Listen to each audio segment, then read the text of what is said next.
I'm going to turn the meeting over to Tom so we can run up. Tom, would you like to introduce our guests today?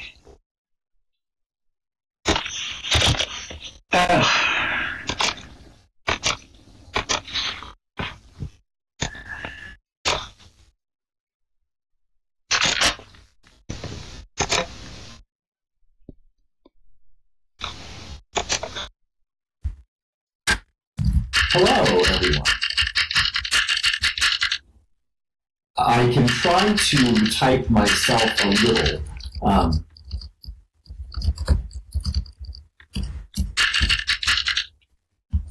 But it's hard, so I will probably thank Lori for her help with transcribing. And I can add any special terms that I use or anything like that. My name is Tom Bukowski, as many of you know, Tom Boellstorff. I will not make any other human being type my last name, either my Second Life last name or my online last name.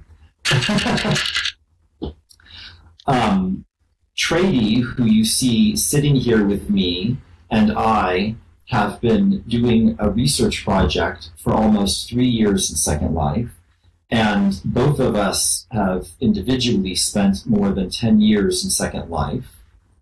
So this is a wonderful place for us to always be, and I knew Sojourner, and so it's always great to be in this auditorium because I think of her every time I'm here. This is a very informal discussion that we are going to have today, and I want to note at the beginning that my comrade Trady has been sick, and she still is a little sick, so I'm going to be taking the lead for us. She might actually need to head to a doctor appointment and be AFK, so we are all wishing her lots of good drugs. If she has to go, and so don't worry about that. One thing that Trady and I have been interested in is how disabled folks in Second Life make things, and sometimes even end up selling things in Second Life, and how that often means more than just making money. And I bet every one of you in this room knows someone in Second Life who is an entrepreneur, who sells things, and maybe you do as well. And through my regular life as a professor, I'm a professor in California at the University of California, Irvine. I have gotten to know a group that calls themselves Labor Tech. That is a group of researchers that study how the internet is changing the world of work. They do research all over the world. It's like a group of friends that meet every couple weeks to talk about the research they do. And so I invited that group to see if a couple of them would be interested in sharing their research here in Second Life.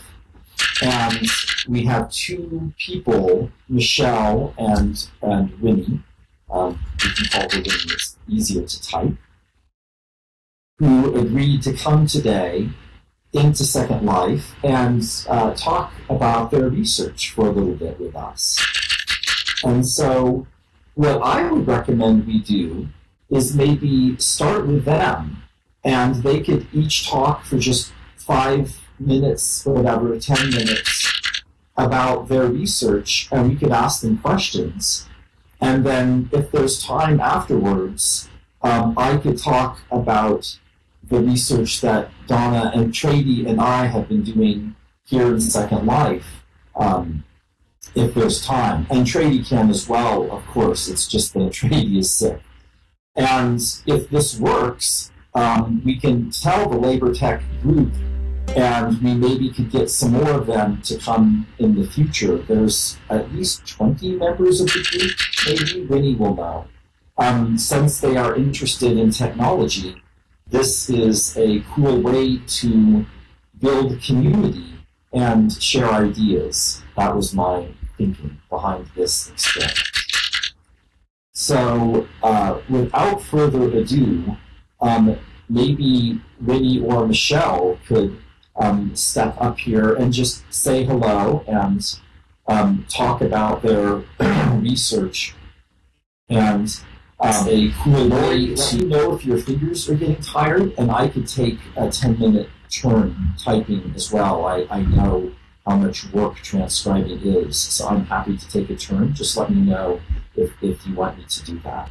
So I'm down between Michelle and Winnie right now.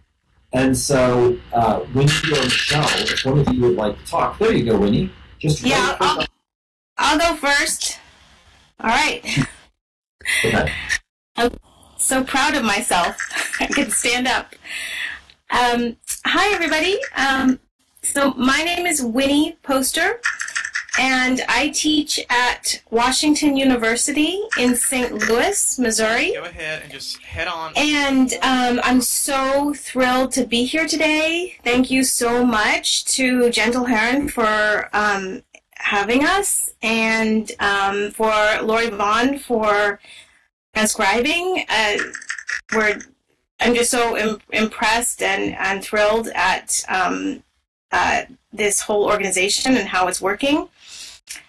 I just wanted to start a little with our group Labor Tech to explain it, since it has some similarities as a virtual community. It might be interesting.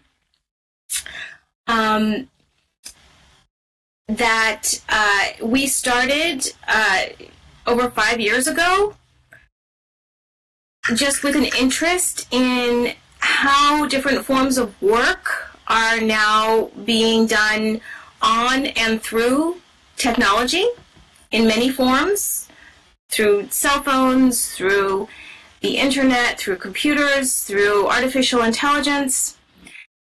And we're especially also interested in the transnational dynamics of new kinds of virtual work that are bringing people together across national borders, and also how different kinds of inequalities are being played out in this new environment, whether that's by gender or race or sexuality or class or ability. So these are the kinds of I have about 150. We use several different platforms. We use systems, we use Google Groups for communications, and we use Dropbox to keep our archive of the things that we're reading. And so it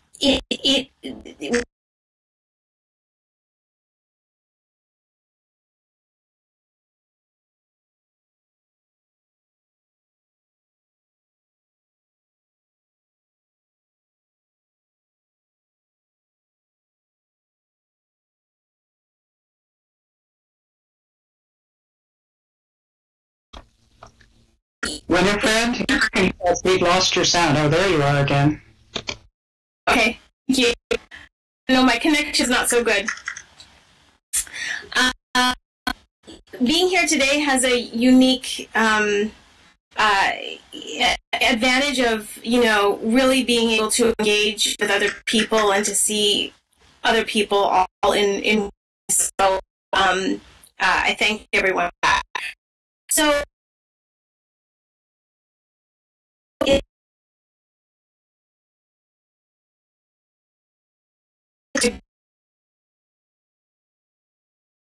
transnational from of jobs to data entry jobs, to call centers. And what's interesting to me is, when do employers make the choice, I'm going to outsource a particular job versus I'm going to automate a particular job. And what's been interesting talking to Dental Perrin is about how, many of the jobs that I've seen either overseas or else go to people's homes through crowdsourcing are now jobs that this group Virtual Ability is also taking up. And it seems like a new entree into where the new jobs are going. People are able to engage in data support kind of jobs here on sensitive ability communities. So I think it's a really good entree to the range of what's being created in terms of just seeing, the future discussions that you might see in the newspaper where people are saying, so many jobs are going to be destroyed. I'm seeing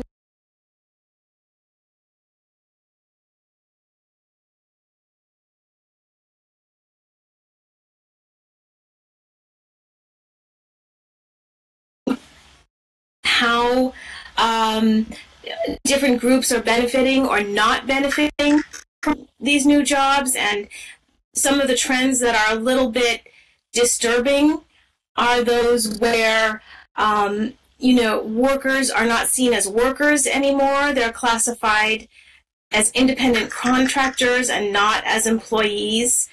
And the problem there is that it's more difficult for groups to form associations and professional groups and unions in order to protect the conditions of those jobs. We're seeing a breakdown of wages so that people, instead of being paid a living wage, are being paid a few cents or a few dollars for little tiny micro tasks.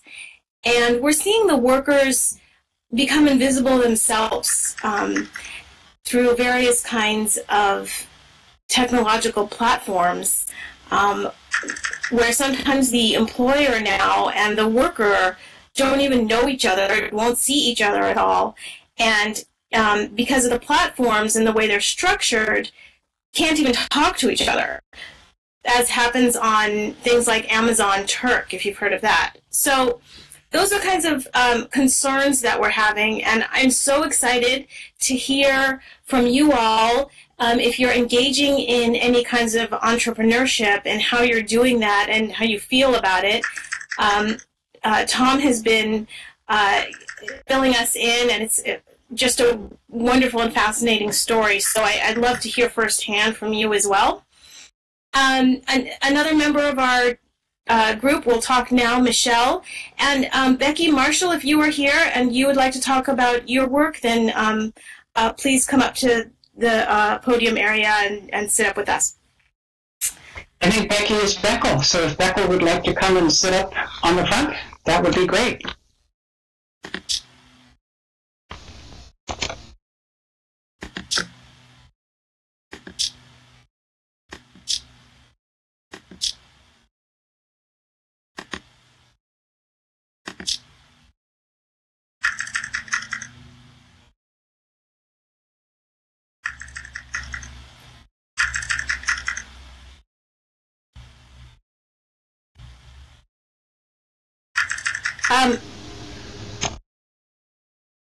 Sure, Becky, if you want to come up, go for it.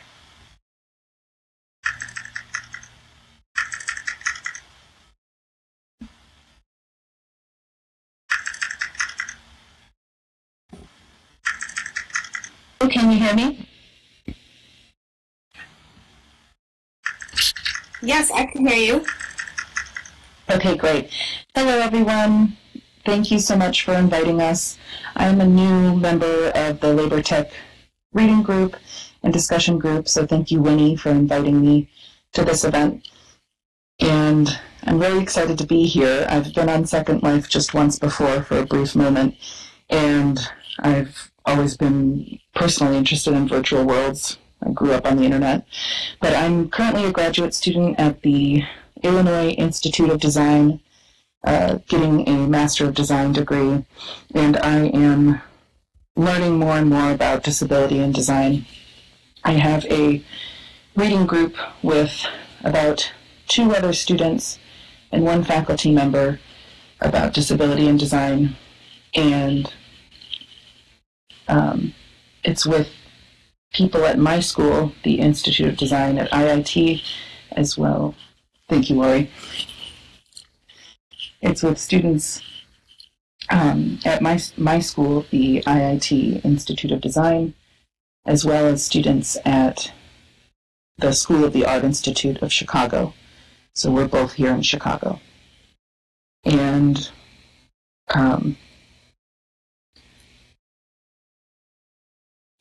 I'm really interested in working with marginalized groups. I am really interested in social justice topics. And that's about it.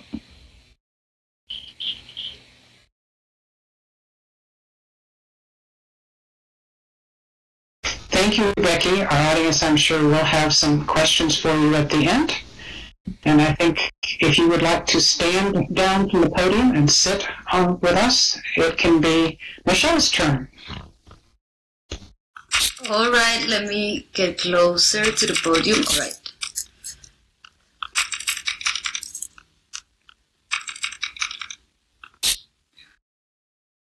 All right. So hello, everybody. It's a pleasure to be here learning about this platform and meeting you guys also. I was telling General that I would much more hear about you, so I'll keep short my introduction. I am a graduate student in Humboldt University in Berlin, and my master's is on South Asian Studies. I'm a sociologist and political scientist, but most of the times I'm working with topics of technologies and epistemologies that also involve other fields, right, like philosophy, etc.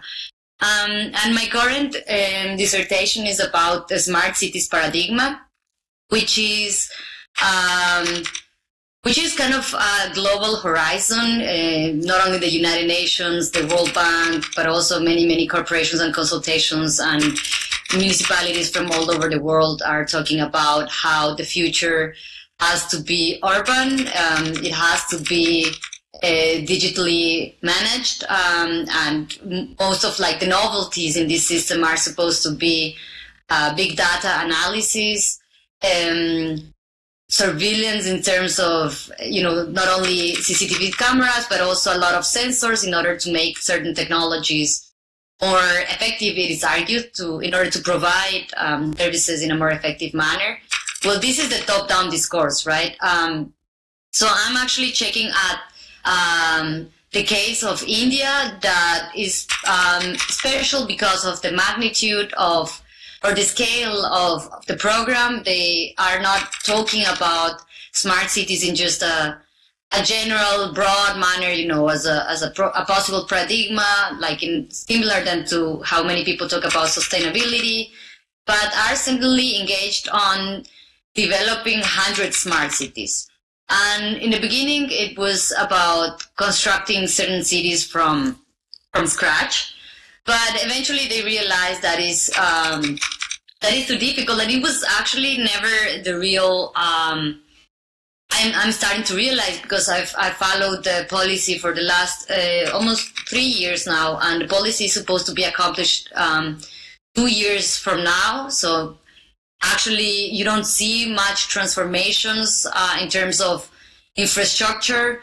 However, it can be argued that such a discourse on not only how the city has to be managed in terms of finance, but also, and with which corporations, but also which kind of services are supposed to be prioritized now by municipalities.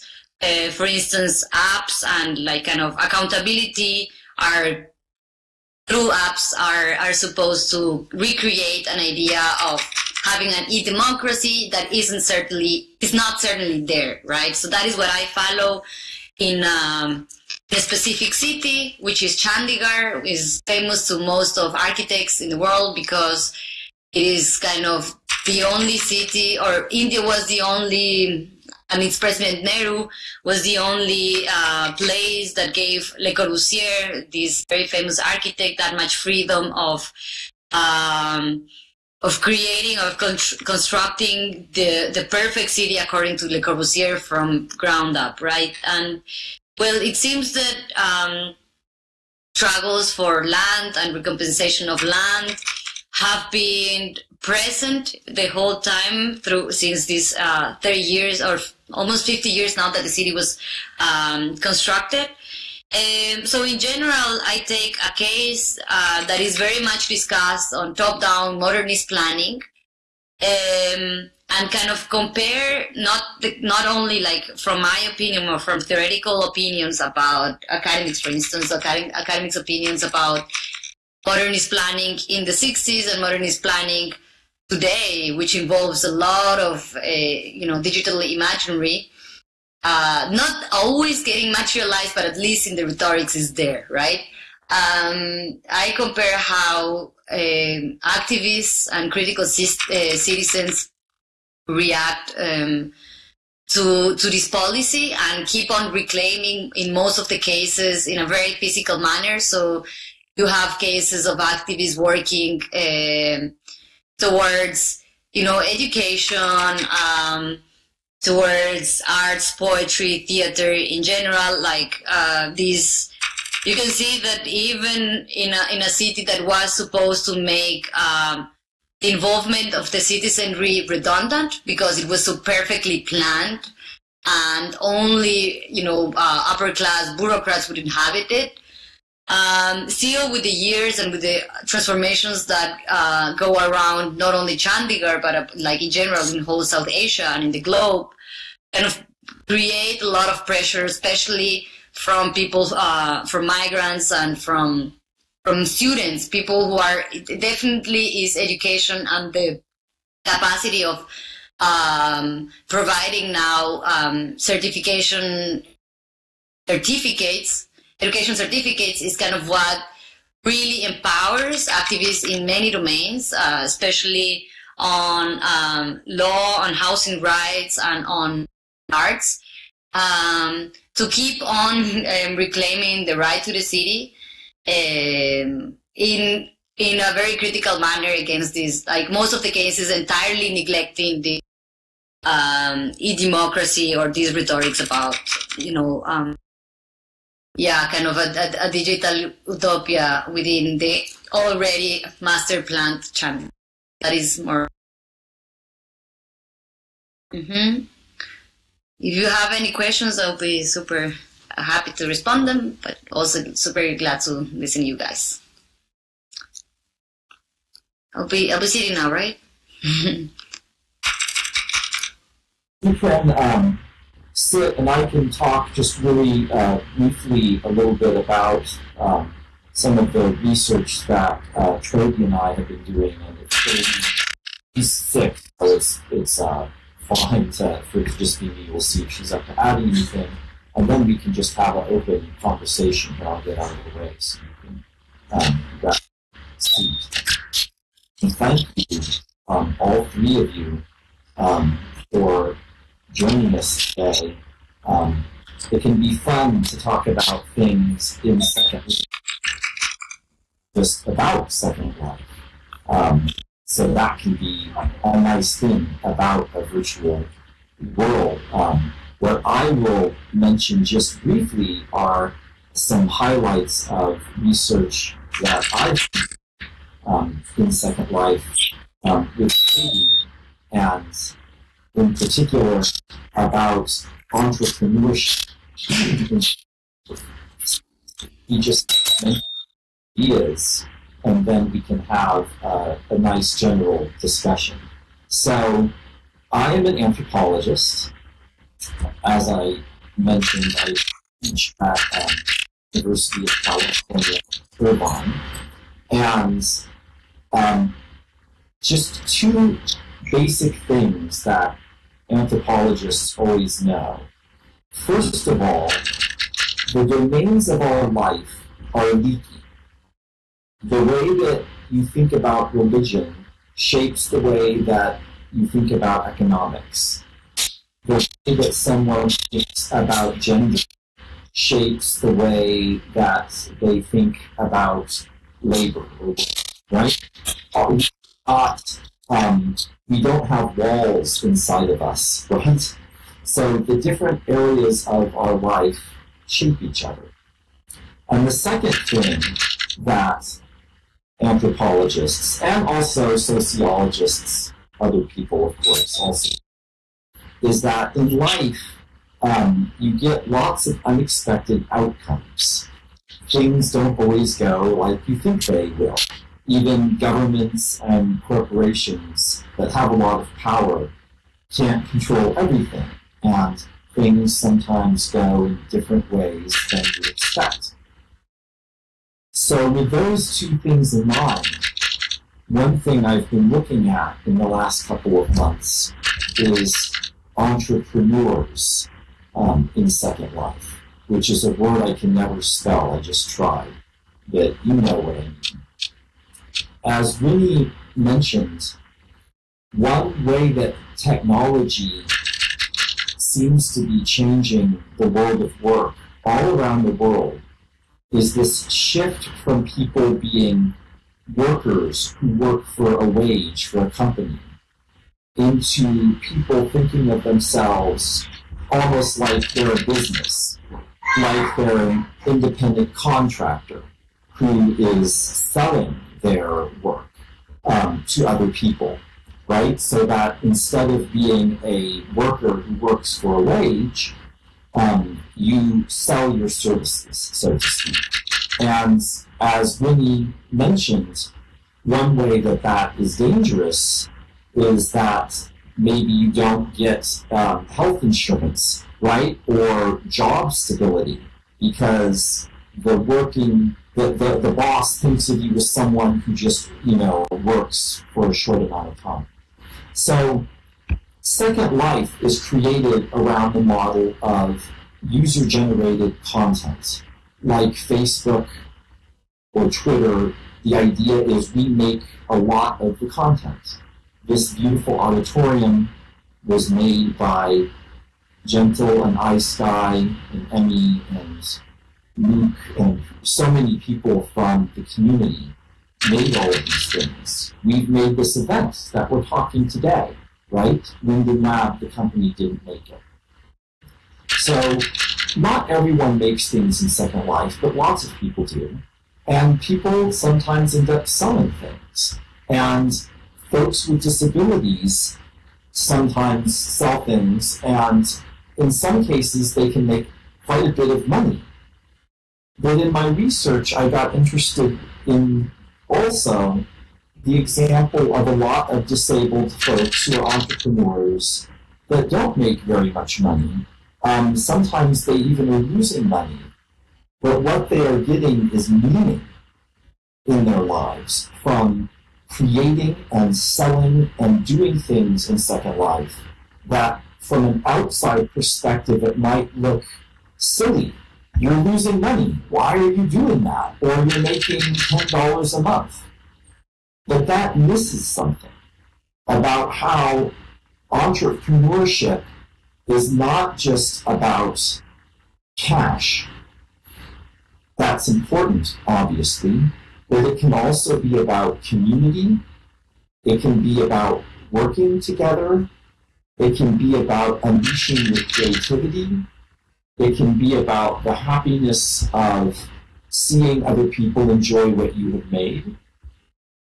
And so that's what I've been looking at. I could give examples and talk about it more later. But the last quick point I want to make, I was very lucky to have just come back from a workshop for anthropologists who study disability. And there's a wonderful disabled scholar, anthropologist, and scholar of disability, whose name is Dava Kasnitz. I just put her name in the chat for you to see. A really important anthropologist of disability. And she has a new concept that she has not even published yet, but she was telling us about at the workshop. And that concept is cross-impairment synergy.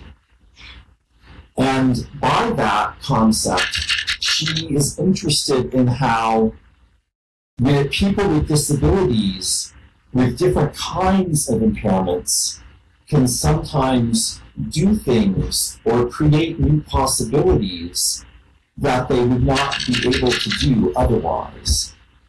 And when I heard that concept, the very first thing that came into my mind was virtual ability.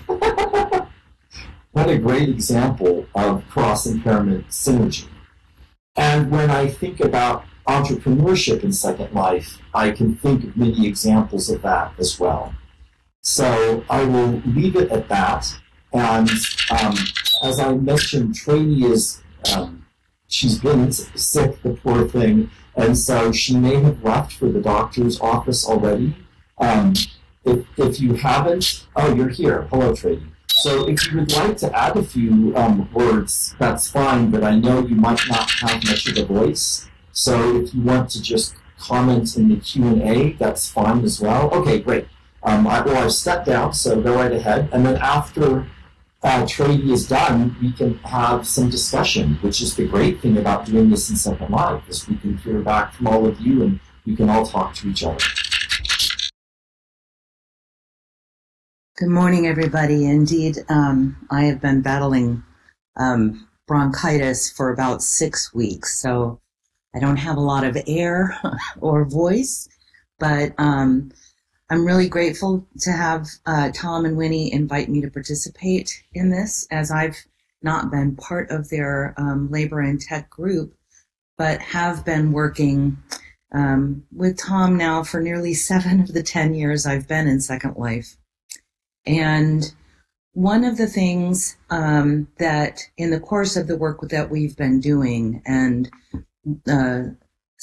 right, some of the where my focus and interest has kind of landed, because I teach and direct a program at the University of Oregon through the School of Journalism and Communication. So I come at this from a different approach. I really do look at it from an online mediated community perspective, and how we build communities online, and to what effect. And one of the things that struck me that in regard to work and labor and tech is that one of the things that we've learned from our community is the importance of online identity. And obviously, when you're in a place where you get to choose your identity, that may be human, it may be not. It may be reflect your physical world identity, it may not. The exciting thing about it is that you can choose. So what I've really also been deeply interested in is the effect that identity has on our ability to work, and have discovered that there are many people in Second Life who have found a skill or a capability because of the affordances of the technology, and have somewhat often either extended their identity beyond what they understood they were truly even capable of, or have been able to use identity to create an online persona that also created opportunity for work, or has had the opposite effect, which is exactly what happens in the physical world as well. So, how identity affects labor when you get to choose your identity is something that I've become very deeply interested in. And with that, I will also turn off my microphone, sit back down, and look forward to the conversation. Thank you very much.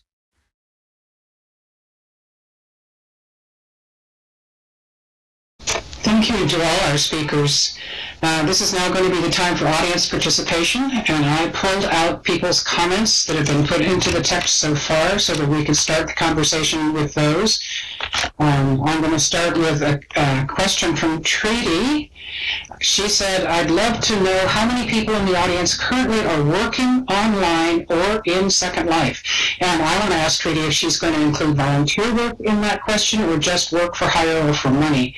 And Boelle has already answered that. She said she created an offshoot of her RL job here in Second Life. So would the audience like to type in some responses?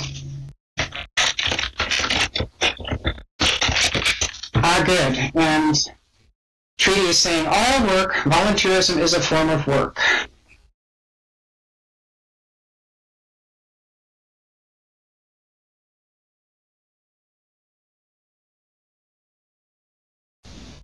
Shalene says she works from home as a study. And people know me know. Lori did work for 8 years. Now she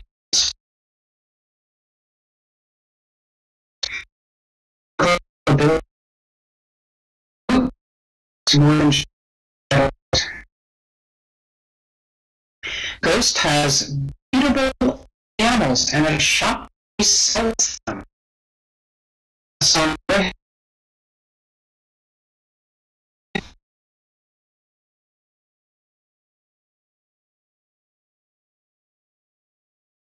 Tony, I'll start with Ice Guy.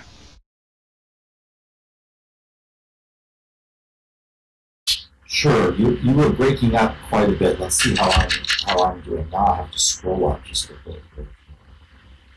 Ice Guy says, I volunteer in Second Life quite a lot, and because I enjoy it, it gives me satisfaction.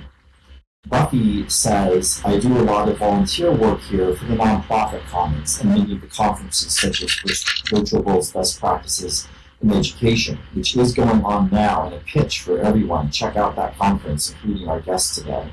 Also for our guests today, for the folks with visual impairments, we voice everything in text chat as well as the other way around. That's what we're doing right now.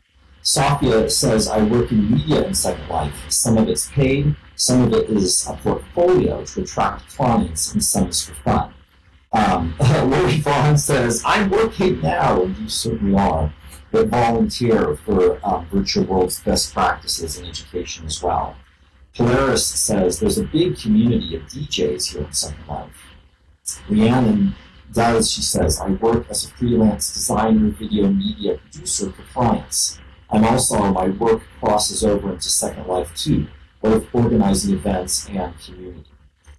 Zinnia says, I teach college classes, volunteer, and make income from virtual goods in Second Life. Wow. Safia says, I also do a lot of volunteer work organizing events. And Sheldon says, I should add people I hire also typically work from home. Trady says, oh good, in terms of the breaking up, it wasn't just her. And it is, and Trady also adds, it is amazing how technology can create or simulate the challenges of disability when the technology is not optimal. Indeed. And so I think that Gentle is going to pull out some more comments, I believe, and I can keep voicing for now. Oh gosh, my voice is breaking up too. So it's not our individual voices in Second Life. I'm going to turn down my draw distance and see if that helps. So I'll give it a shot, and if we need, someone else can try. Rhiannon says it's happening more and more being a contractor rather than an employee. Sheldon says gig economy. Ice Guy says it allows companies to get out of having to provide certain benefits. Comments? Stranger says, I hear you fine. Viper says, you have a lot of echo. And Beckel says, I can hear you well, Tom. if I plug in a microphone, I worry it will cause things to crash, so I'll just continue as long as it's moderately acceptable to people. Those were some more great comments. No crashing allowed. I will do my best. If anyone wants to reply in voice, go right ahead, or add things in voice, of course, at any point, and I can mute and Lori can type while that's happening. Gentle mentions a question. Does the gig economy help or harm workers who do not get benefits? And Luke says, did you get correct the idea that the way we think about gender shapes the way we think about labor? And I'll briefly respond, yes, Luke, that's correct. So, for instance, the idea that housework is not real work might be common in a culture where people think that women's work is not really work, right? So that would be an example. Shellen says, the root of the gig economy is twofold. If companies seek to violate employment laws, that telework issues are associated with trust. Many employers don't trust teleworkers. Some reasons are legitimate because they have no way of measuring work ethic in many cases. Thanks for those points. Sheldon also says another example is programmers and developers. Lines of code produced or not always an accurate measure of work ethic. And Rhiannon adds, I'm in that situation now. Some clients I've been working with for several years, even an ongoing steady part-time hours per week, but since I'm freelance, I don't get benefits. I have to handle all my expenses and taxes. But the trade-off is that I can mostly work at home and be flexible in terms of my schedule. Polaris has a question. And if Winnie or Michelle or Becky, one of the guests, wants to answer this, go ahead after I've read it. Or Trady. The question is, with companies focusing on the bottom line rather than the top in their profit and loss statements, how do you think the perspective of people with disabilities can be seen as an essential part of the workforce instead of disposable labor? Is entrepreneurship the key? And Shannon adds as a side point, there are online union organizations that freelancers can join to get benefits and living wages. Shannon, if you want to, if you have a website you want to post in the text chat, we'll be saving in the text chat. So would anyone in the panel like to answer any of those questions or comments? I can respond to that one.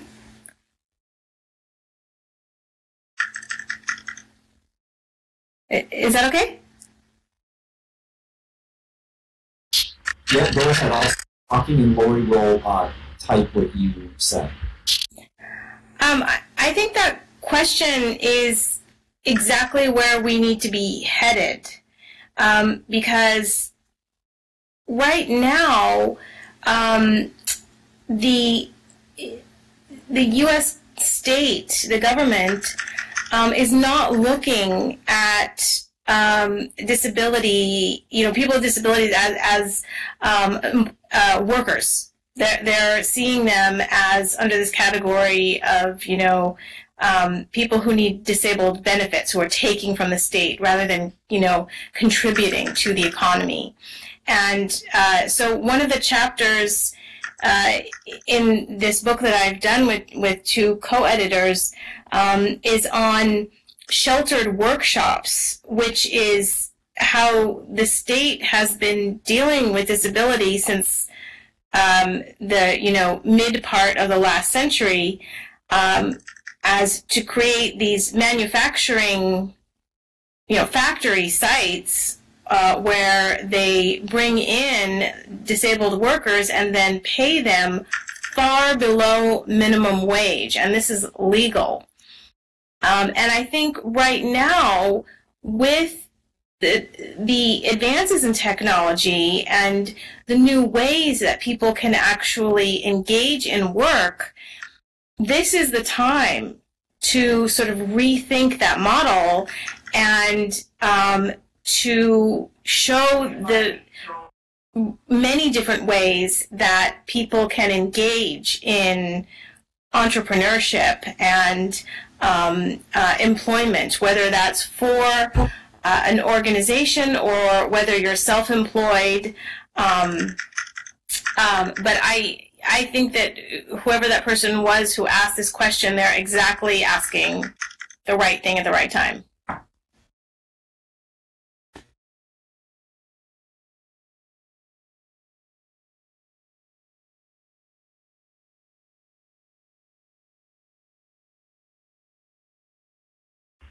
Thanks for that, Winnie.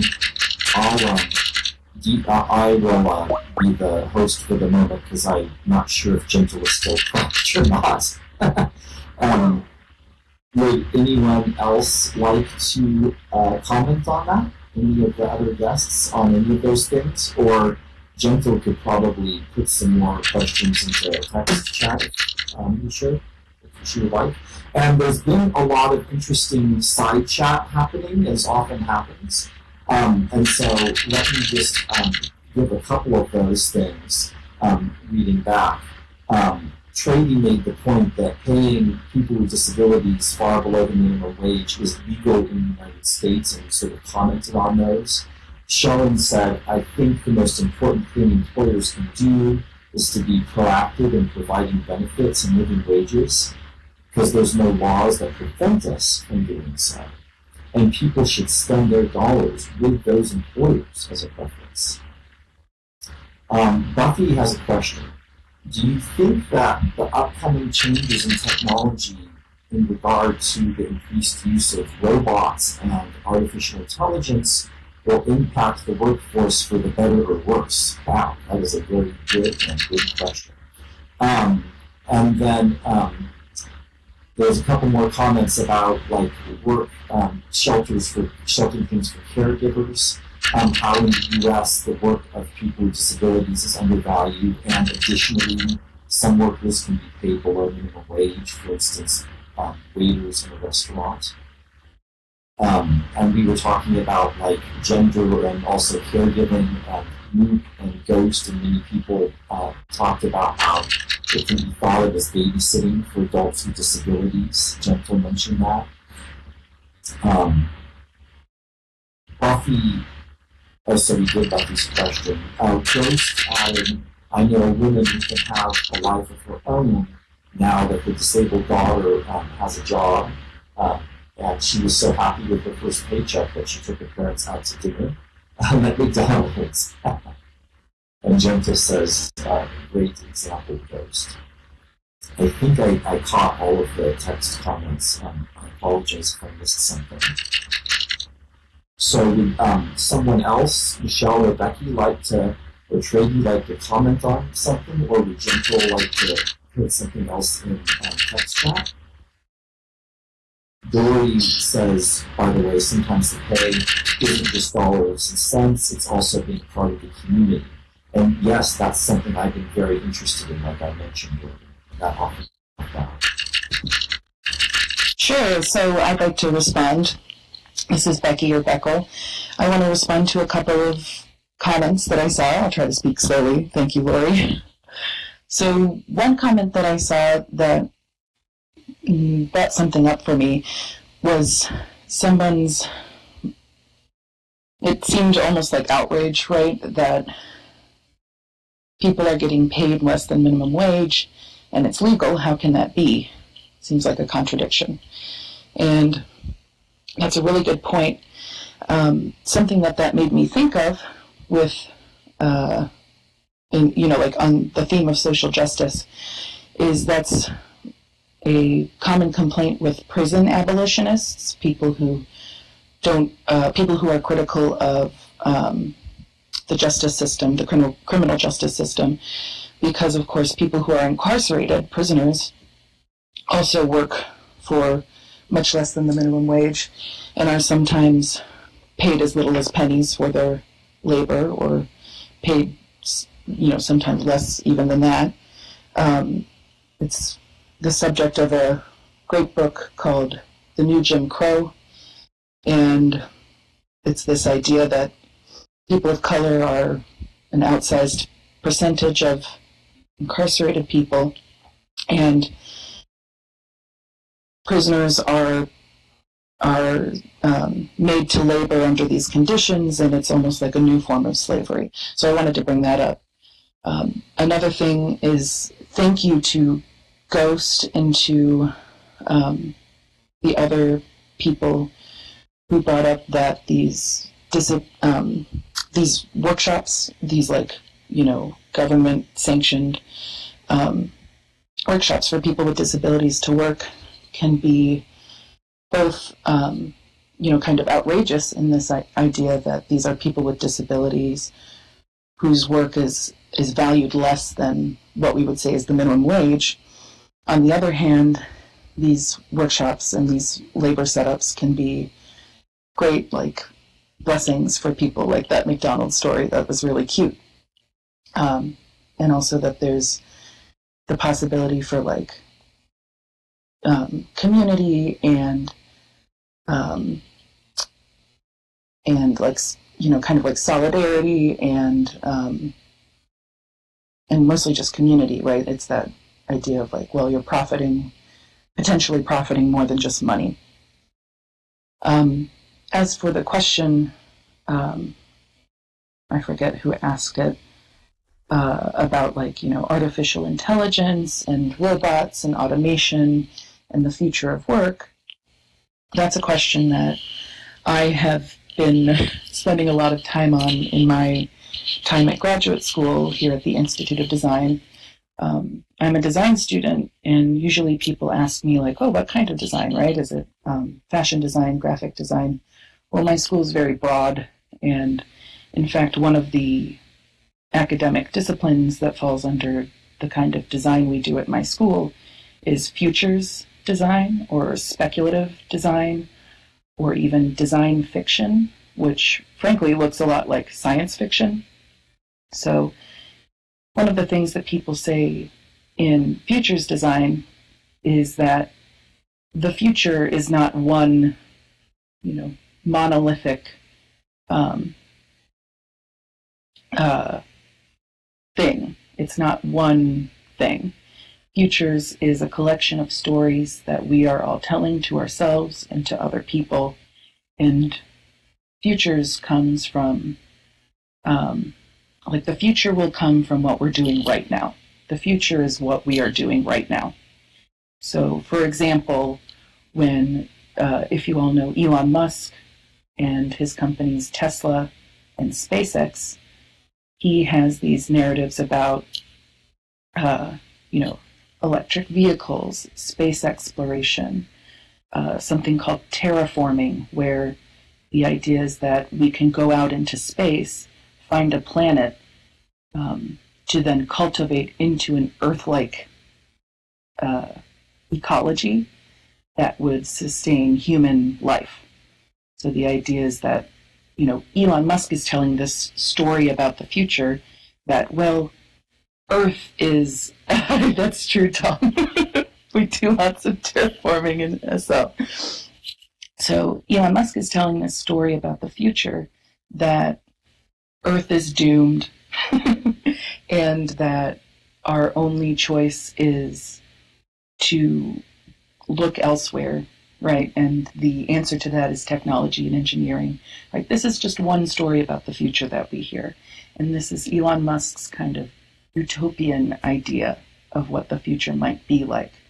So a lot of time in futures studies, there's this dichotomy, this dual idea of utopia and dystopia, and the idea that either the future has this automation, artificial intelligence, robots that will free us from labor, it will free us from, the grind, if you will, and we will all get to live lives of leisure and just make art, etc.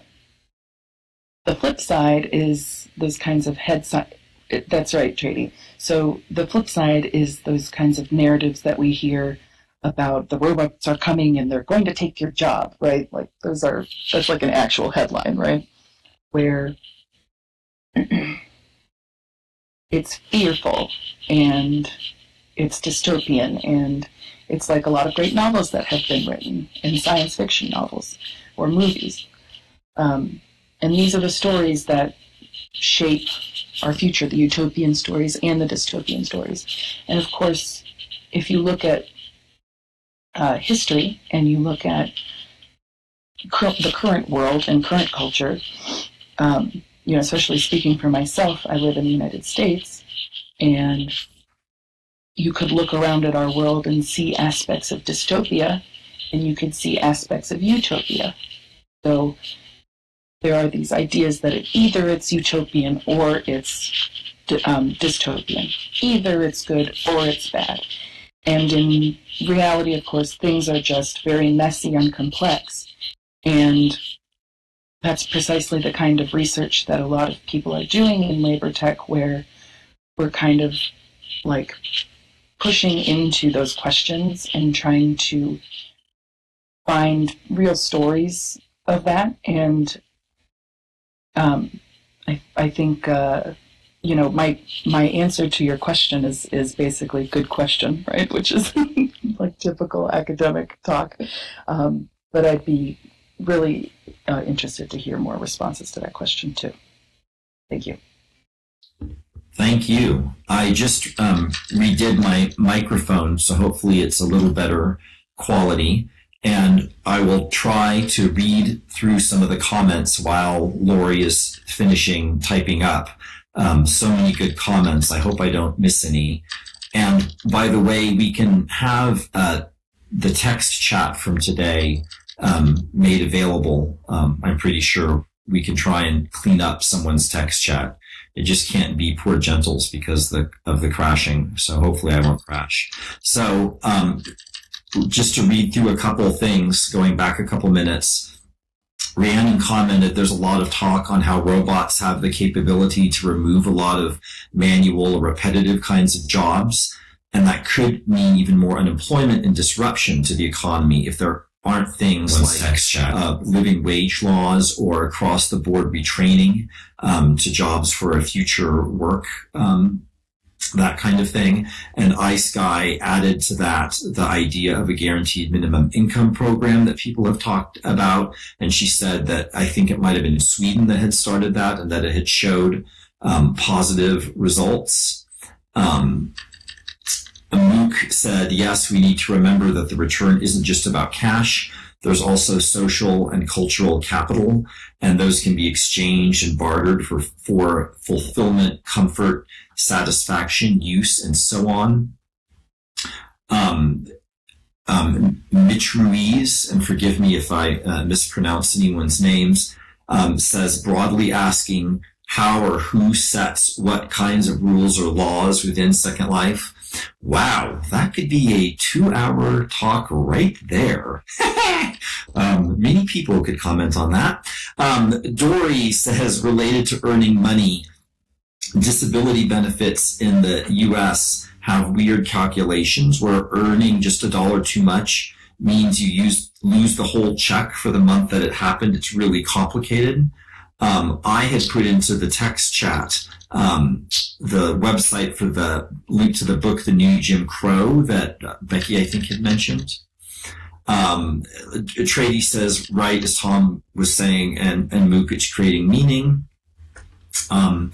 Ghost said part of why prisoners are required to work is to help them feel meaningful and to work off energy so they don't have outbursts of angers, and they pay for books and stamps with the money they make. It's a totally different world in the prison system. Trady mentioned the idea of design futures, a collection of stories we're telling ourselves and others. It will come from what we're doing right now. Vulcan remembers Master Yoda from Star Wars saying, always, I won't even try, always in motion is the future. I can't do a Yoda accent, so you know what I mean. Trady said, love the line, the future is here. It's just not equally distributed. I think that might be the science fiction author Philip K. Dick who said that. Someone can Google it, but it's a great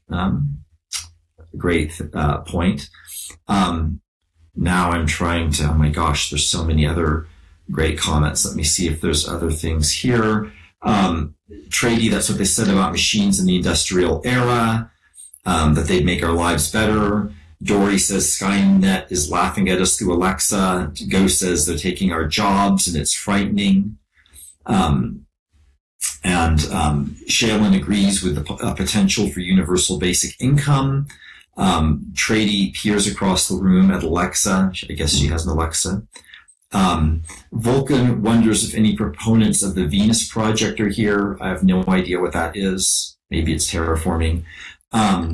Rhiannon says that if societies could evolve as quick as technology, that would be great, which is a great point about living wage.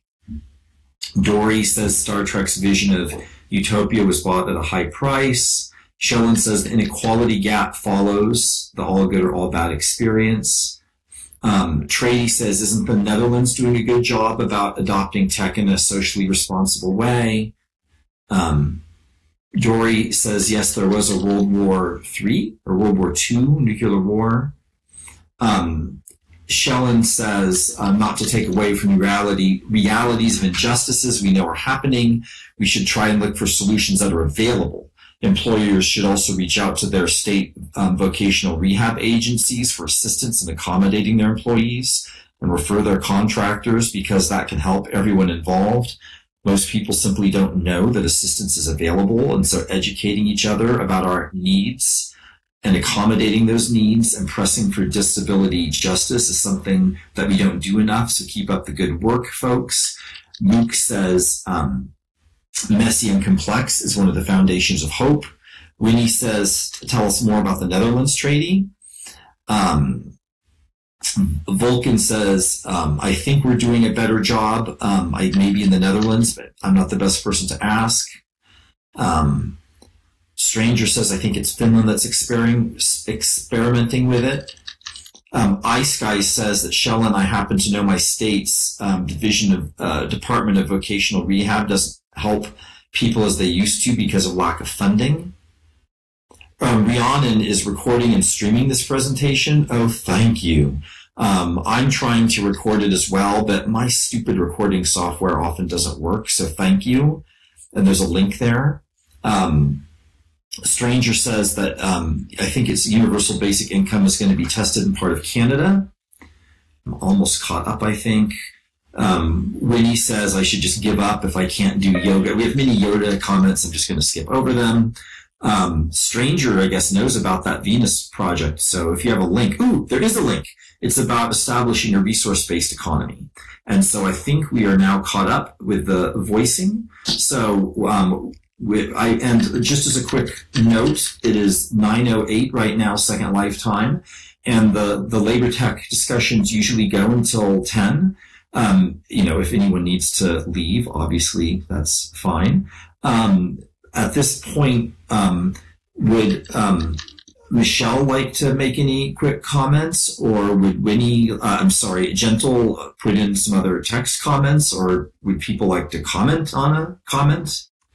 I'll stop if someone wants to comment in voice.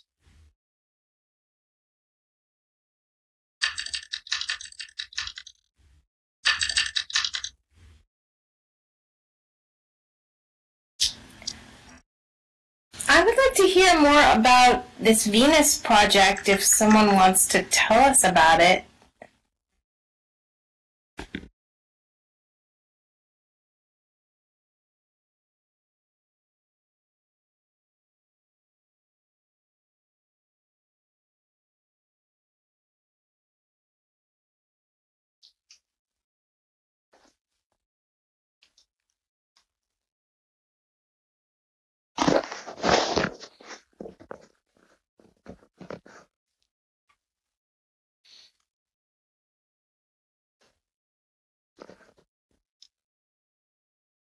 Maybe Vulcan could be convinced to talk about the Venus project, or why he's interested.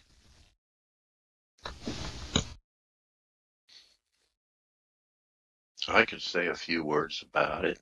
This is Stranger. It's hard to say in just a few words. Yeah,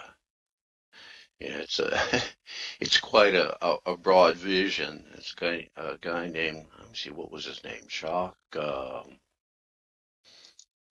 me look at that website page again. Jacques Fresco. He's kind of a Buckminster Fuller-like guy, sort of, in a way. He's or Paulo Freire type guy, an architect and inventor who designed cities for the future. And one part of his vision is that basically he wants to do away with money. He says that a computerized system in a properly designed city could simply provide resources as needed to people, so that anybody needs whatever any person in the city is needing, it would be registered in the computer system. And so if you have a busy family like me, then you're probably in need of a designated. That's one of the more profound, anyway, ideas in his thinking. And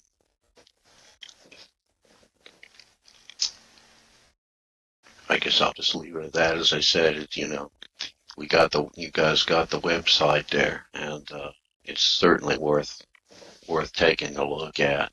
I think the guy's a genius.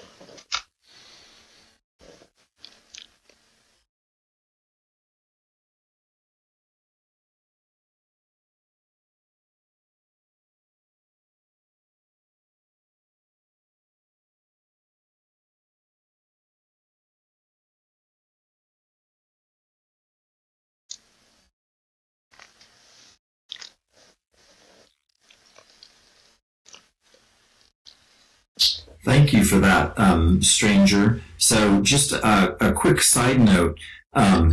It's a nice thing when Second Life is so busy, like too many things are going on at once. And the Best Practices in Education wonderful conference is happening like now. And at 10 a.m., there will be an event that Shellen and Gentle are going to be presenting at that will include a disability discussion. So what I would propose is that we end this by 9:45 so that people who are interested can go to that as well. I certainly would like to sit in on some of that. So just putting that out there as a proposal. And then Polaris had a question. Oh, well, actually, let me just read up real quick.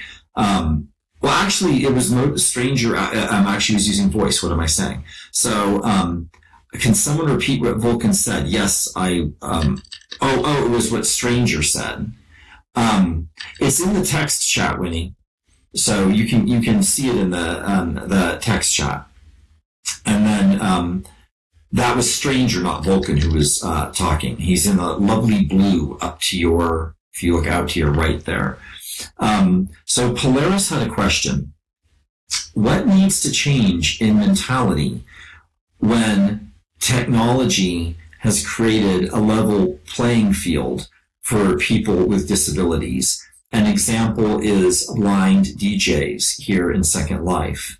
And that is an interesting issue when now people who are blind can DJ so much more easily because of something like Second Life.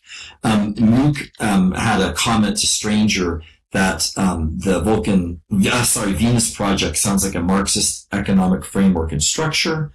Vulcan says Jacques Fresco is no longer among us, but his wisdom fortunately still is. Buffy has kindly put the Best Practices in Education link in the text chat, so you can see it there. Stranger says Mook, the Venus Project does have some things in common with Marxism, to each according to their needs, for instance.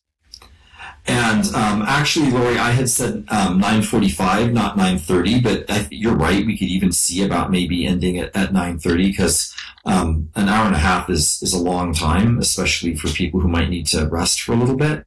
So that I would actually agree with your proposal for 9:30, and we could always informally people could chat after that point. But I know I could use a little break myself. Shellen just gives her physical world name as well, I think, for us to have.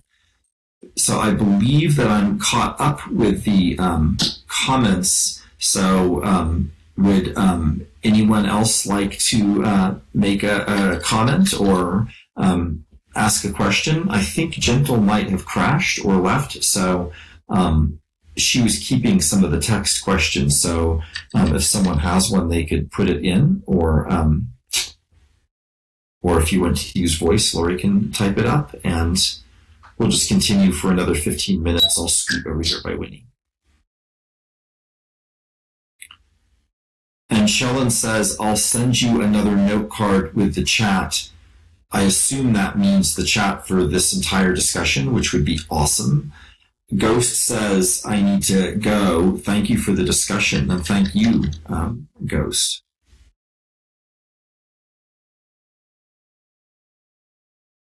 And Ghost says, bye for now.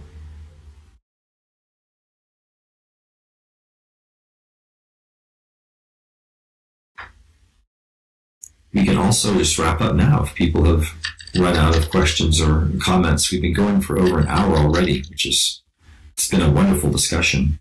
Stranger says, a reform of the horribly corrupt and exploitive banking and monetary systems will be necessary for any kind of utopia.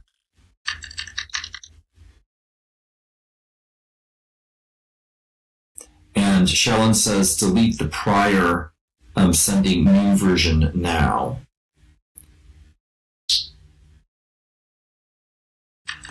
Buffy says, just a comment, thanks, Tom, for all that you do to bring awareness of the good of Second Life. Oh, thank you so much. Well, Gentle and Trady and Virtual Ability and all of you here do so much of that as well.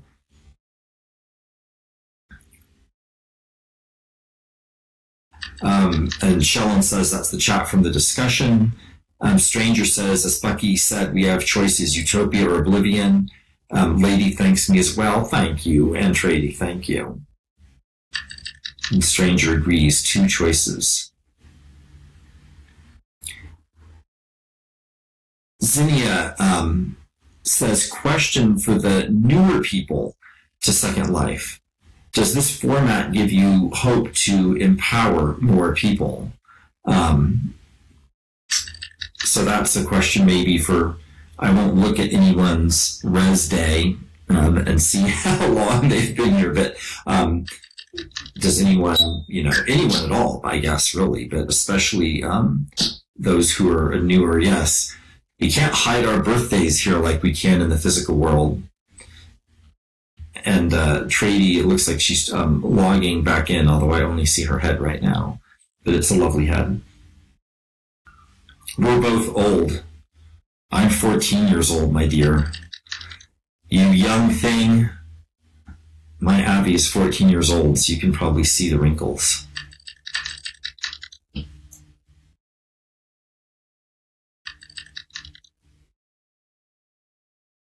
And yes, I've held together really wonderfully. Yes, I am. I'm 14 years old in Second Life.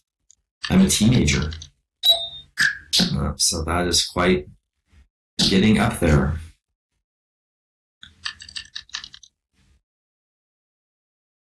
Trady says, I always say, wrinkles and rolls just don't work. Yes, maybe I'll need to get an alt eventually if my avatar gets too wrinkled.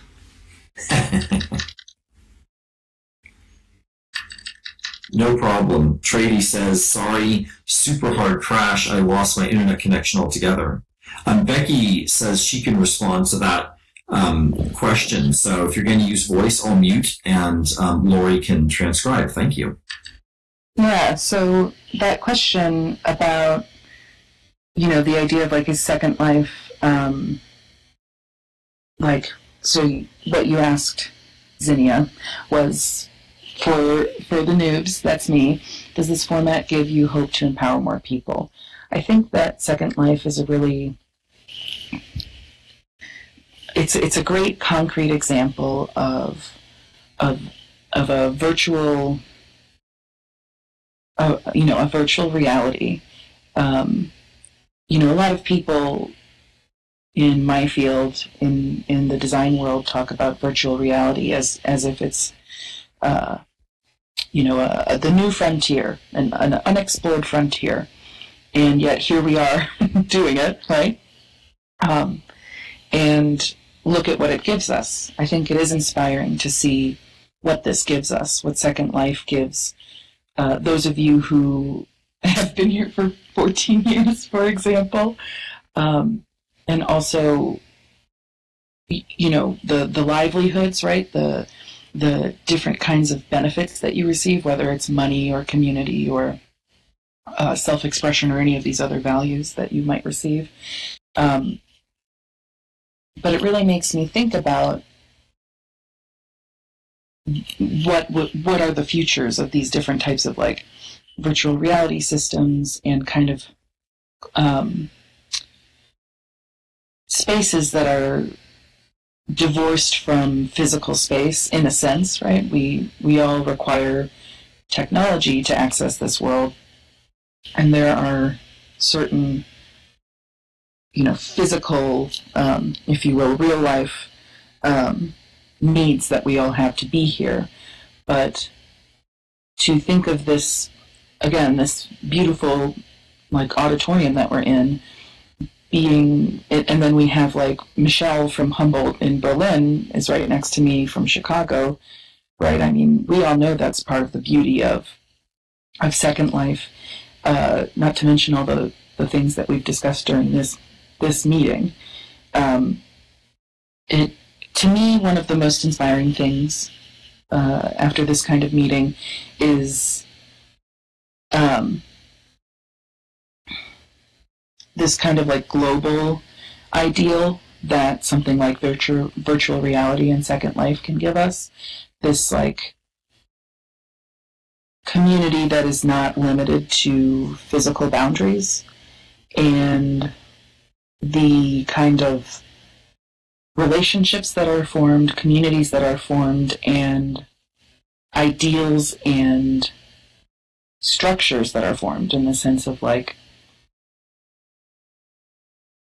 the cultures that are formed, and thinking of it almost as like a nation in itself. I think that's really inspiring to me. Second Life is an example of virtual reality that exists outside of any one physical space. So that's my answer. Thank you. And I would like to just add 2 things to that, other than how I used to have to walk up the snow both ways like Polaris in the old days. 2 important things to remember, I think, are that virtual worlds and virtual reality are not the same thing. Virtual worlds are shared places on the internet like this. Virtual reality is a kind of interface for going in to a virtual world, or sometimes a simulation, with a 3-dimensional experience. You can have a virtual world without virtual reality, like us here right now. You can have virtual reality without a virtual world, like a flight simulator on a computer that is not even plugged into the internet. Right now, there is a lot of hype about VR, about virtual reality. Virtual reality can be wonderful, but you don't need it to have a virtual world, as we can see right now. And even many new virtual worlds like Sansar or High Fidelity have a desktop mode, which is often the way it's used most of the time. Also, virtual reality, as it is currently designed, is incredibly ableist. It is designed around vision and hearing. It is designed around a neck and a head that can hold up a headset. It is designed around a person who does not get nausea or, motion sickness. And this is a real issue that VR is going to make technology harder for people with disabilities to access if we don't do it right. And it will never completely take over. I love it. But the benefit of virtual worlds does not depend on VR. It can be wonderful, but it does not require it. The second point I wanted to make is that the technology world, Silicon Valley, is obsessed with things that are new and are big. And they think if something isn't new and big, then it is uninteresting and it's over. Second Life has about 500,000 users. I think that's big, but to the technology world, it is not big compared to Facebook or Instagram or whatever. And we miss a lot, we lose a lot if we only look at the big things. They are not always the most important things. I'm an anthropologist, as I said, and anthropologists do not only study India and China. India and China are wonderful places, but there are small countries, there are small communities, there are small islands, and the people living there can teach us incredible things about what it means to be human if we listen to them. And so when we talk about the internet, the same thing is true. We don't only want to study the big things. We will lose a lot if that's all we do. And like I said, I think of Second Life as big anyway, but that's the other point I wanted to make. So we have, maybe we'll just go for another 5 minutes if people want to make some other comments.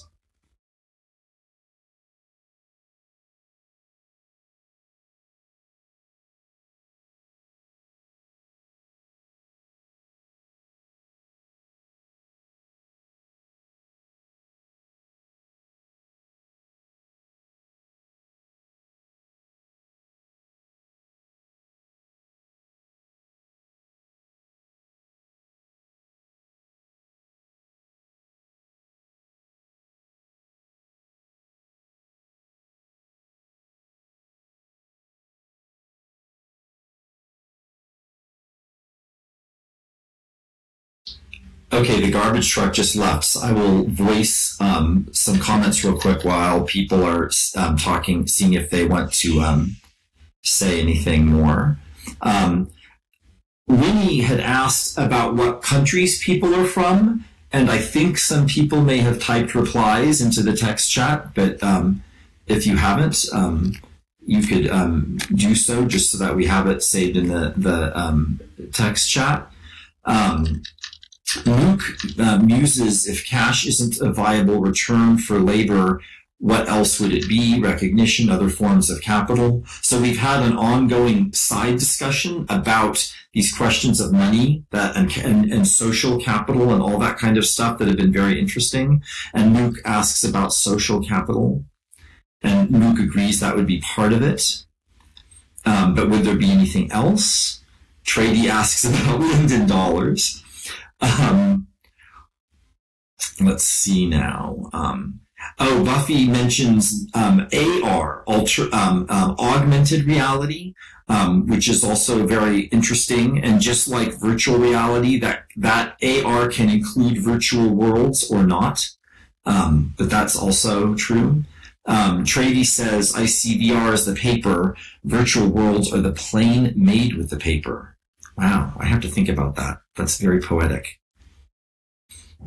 Shaylin says, I don't agree with this definition as a systems engineer, and talking about VRML, virtual reality markup language. is a competing virtual world technology. And then Zinnia says places like Second Life appear to create a level playing field. And Gentle talks about the difference in definition, about different perspectives of creators and users. And then VR, Trady says that we often talk about VR as the global term from which these things emerge. And just as a side point, definitions people often have different definitions of one thing, so they're talking past each other. That comes up a lot. And Shaylin says, I think my comments in the talk today will answer the questions asked of me. So at her talk at 10 o'clock today, I believe, is what she's talking about. Buffy says, I'm on a small island in northern British Columbia. Polaris says, you can't see the horizon looking at your feet. Let me see. I think we are almost caught up. So Atreides says, I can't attend, unfortunately, at 10. I can attend for part of the time. So since it is already 9:30 and some of us want to try and go to that 10 o'clock meeting and probably have biological needs, Shellen reminds us that the talk at 10 a.m. that will include Gentle and herself and other people, there will be a transcript of that talk as well. And I believe we now have a transcript for today's discussion. Gentle and Shellen and whoever, let's just touch base afterwards and make sure that we have that from one of us. I want to thank Virtual Ability and Gentle and everyone for inviting us and making this possible. Lori, you have been amazing transcribing this entire time. Your fingers must be falling off. My comrade in arms, Trady, thank you for staying with the bronchitis here the entire time. That is above and beyond the call. Thank you, thank you. Our three guests from Labor Tech, thank you so much for coming into Second Life to share your perspectives. And, I would encourage us to do this again sometime with the Labor Tech folks.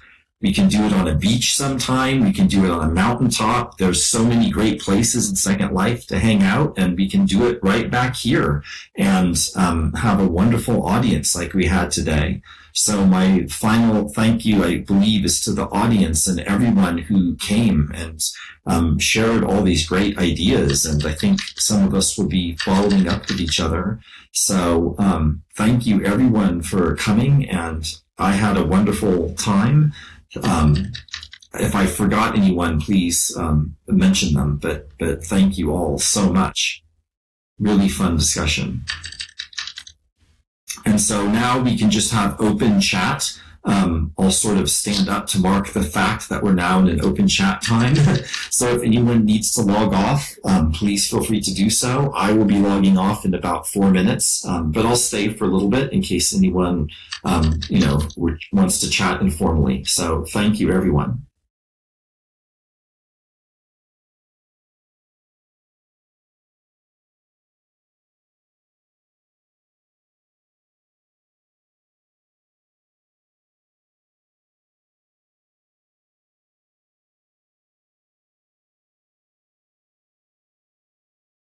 In preparation for the talk coming up, I just wanted to test my voice. Is anyone hearing me?